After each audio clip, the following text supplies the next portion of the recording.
Namaste, friends. Let's take a look at the new update, 5.19. It's got some interesting stuff in it.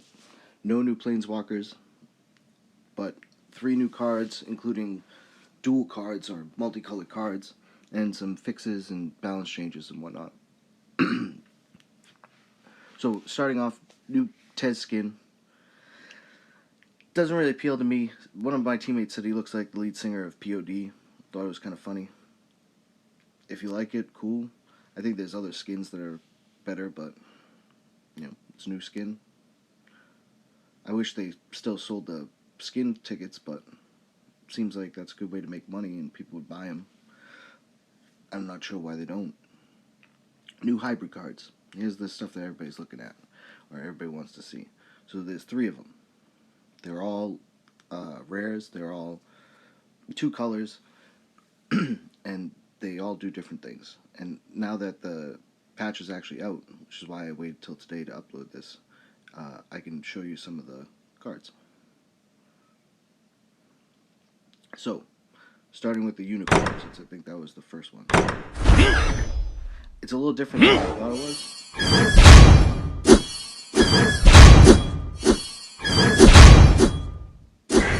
can't really talk while it's doing all that stuff. It's so loud. I forgot to shut off the volume of it. But as you can see, it gives shields to stuff, and it sits in the back and walks kind of slow. A little cooler than I thought it was going to be. I thought it just granted a shield to something, and that was it. It does not attack enemies, though. Does that mean it attacks guardians? I assume so. Kind of interesting card. I don't know if it's going to be really great. It's only 1 hit. It could be a hit from a scout or a hit from a grave titan, so the shield's not going to last that long. But cool concept that I thought from the update when I originally read it, which is why I wish they put videos in or more info or something. Check out Una. Now, my problem with Una is that she is a ground unit. And I believe in Magic she's a giant 5/5 flying 6-drop. So it's just a little bit of disconnect from the actual game here. Which I hope they do more in the future where they connect the cards to the actual cards. As is, though, she's really strong. She looks really strong.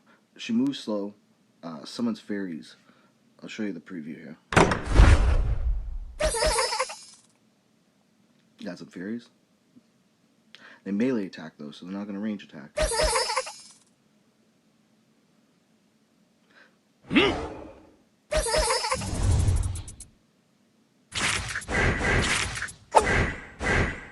Decent attack speed. Decent spawn speed. It's 2 fairies that you're going to have to use attacks on, so it seems good. I think this is probably the best card that they released. Being legend, they are rare, they're all going to take some time to level up, so. But there is the boost. You can just boost them right away. This guy, Regisar Alpha, is the last one. I think he's the worst of the bunch, personally. I don't think he's that great.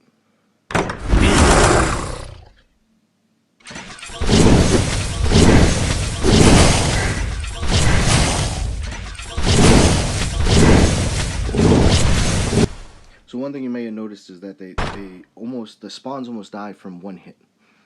And that's at equal levels. So if you don't have them equal levels, I'm going to assume they're going to die in 1 hit, which makes them not very good.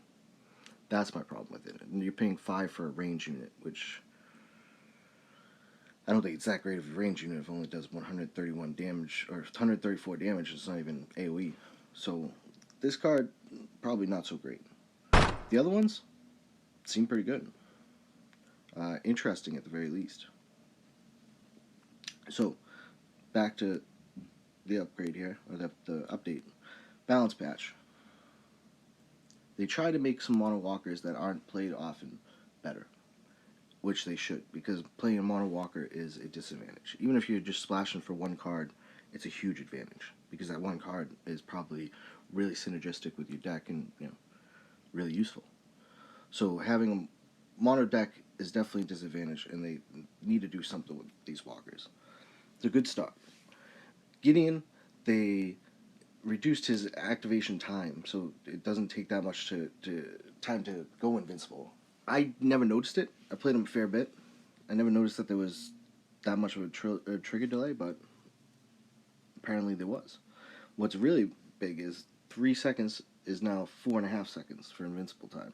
So an extra second and a half for your stuff to kill theirs while they're targeting him. I think that's a big improvement and should make him really annoying.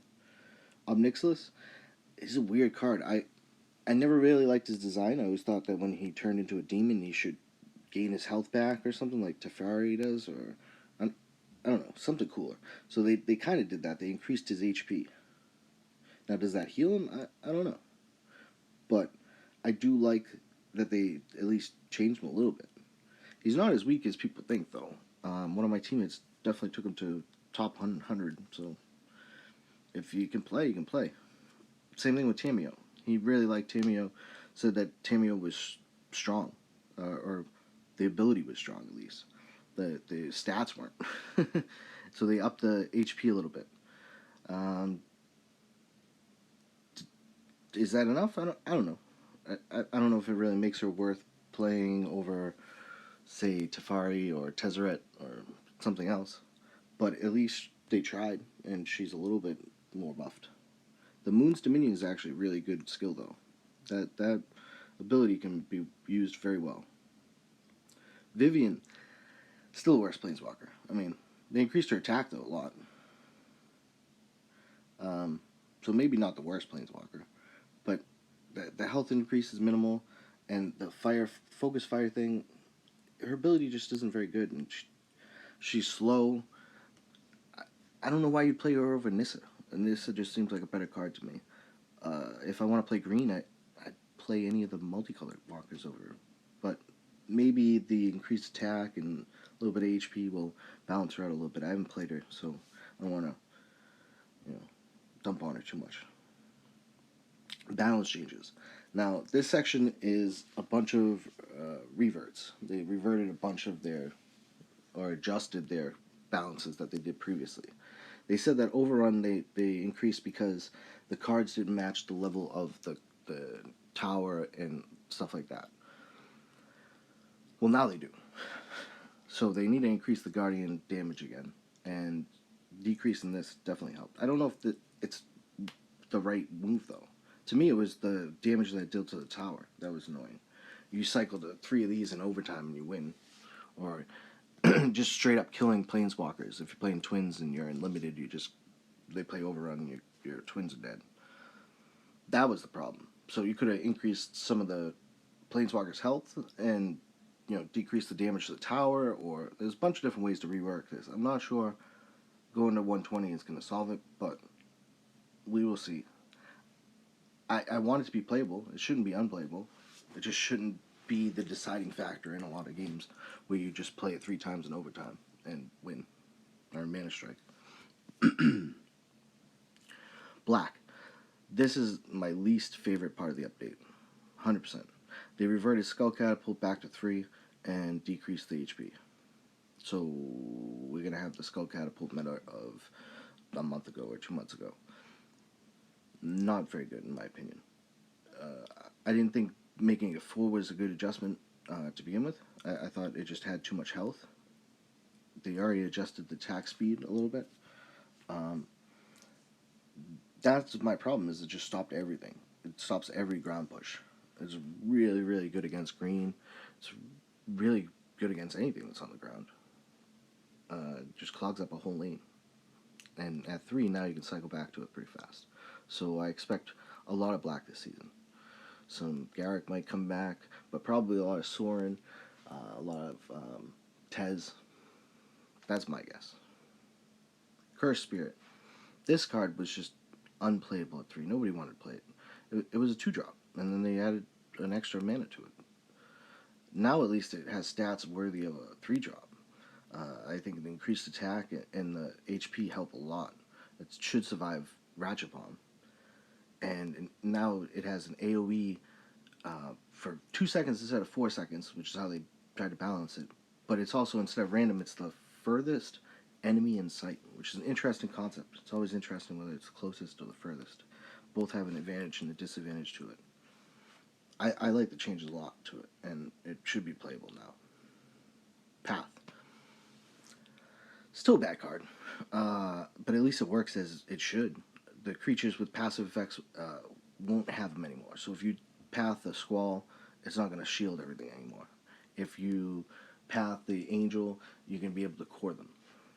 So that is definitely a problem, and that was an issue. I just don't think the card's very good. It's okay. The delay is not really enough. Like, you need to kill it. Which is strange, because Path in, Magic is amazing, and does kill stuff. New features. The event point currency. So you can buy Planeswalkers with this, which is cool if you haven't already bought the Planeswalkers. I hope that you can rebuy into events with them. That would be the point of having event points, pun intended. As is, it's just a cool way for new players to build up some coins and then buy Planeswalkers, which they lowered a bunch of the Planeswalkers. One big thing that they did do, which you can see here, is they filled in all the gaps. So there's no gaps in the events anymore. You don't have to win 2 matches in a row to get a prize, which was really bad. I mean, nobody liked that. So they filled in those spots with the event points, it looks like. Or they changed them around a little bit. At least now everything has a slot and you're going to get something for each prize. And they lowered the price of Planeswalkers, which I'm glad they did. The question I have is, why is Sorin worth more than Garrick? I understand the new ones being 30k, but why are the other ones valued the way they are? I'm not quite sure. I see the Tezzeret being less than Sorin, or, they should all be 15 in my opinion. 3 new color-specific strategy guides, so if you're new to the game, you click on the strategy guide before you actually can play the Planeswalker, so you have to go through like a tutorial for Chandra or Johnny. Great for new people. I'm glad I don't have to do it. That's all I gotta say about that. Some bug fixes, and 2 new packages. So overall, a few new things. I like the idea of the multicolored cards, and I'm hoping that they do tricolor or shard Planeswalkers at some point. That would be really cool. My least favorite thing about the update is by far Catapult. Skull Catapult is going to be very frustrating to play against this month. So is Black in general. Hope you enjoyed the update. If you did, click like and subscribe. I'll see you guys out there. Peace.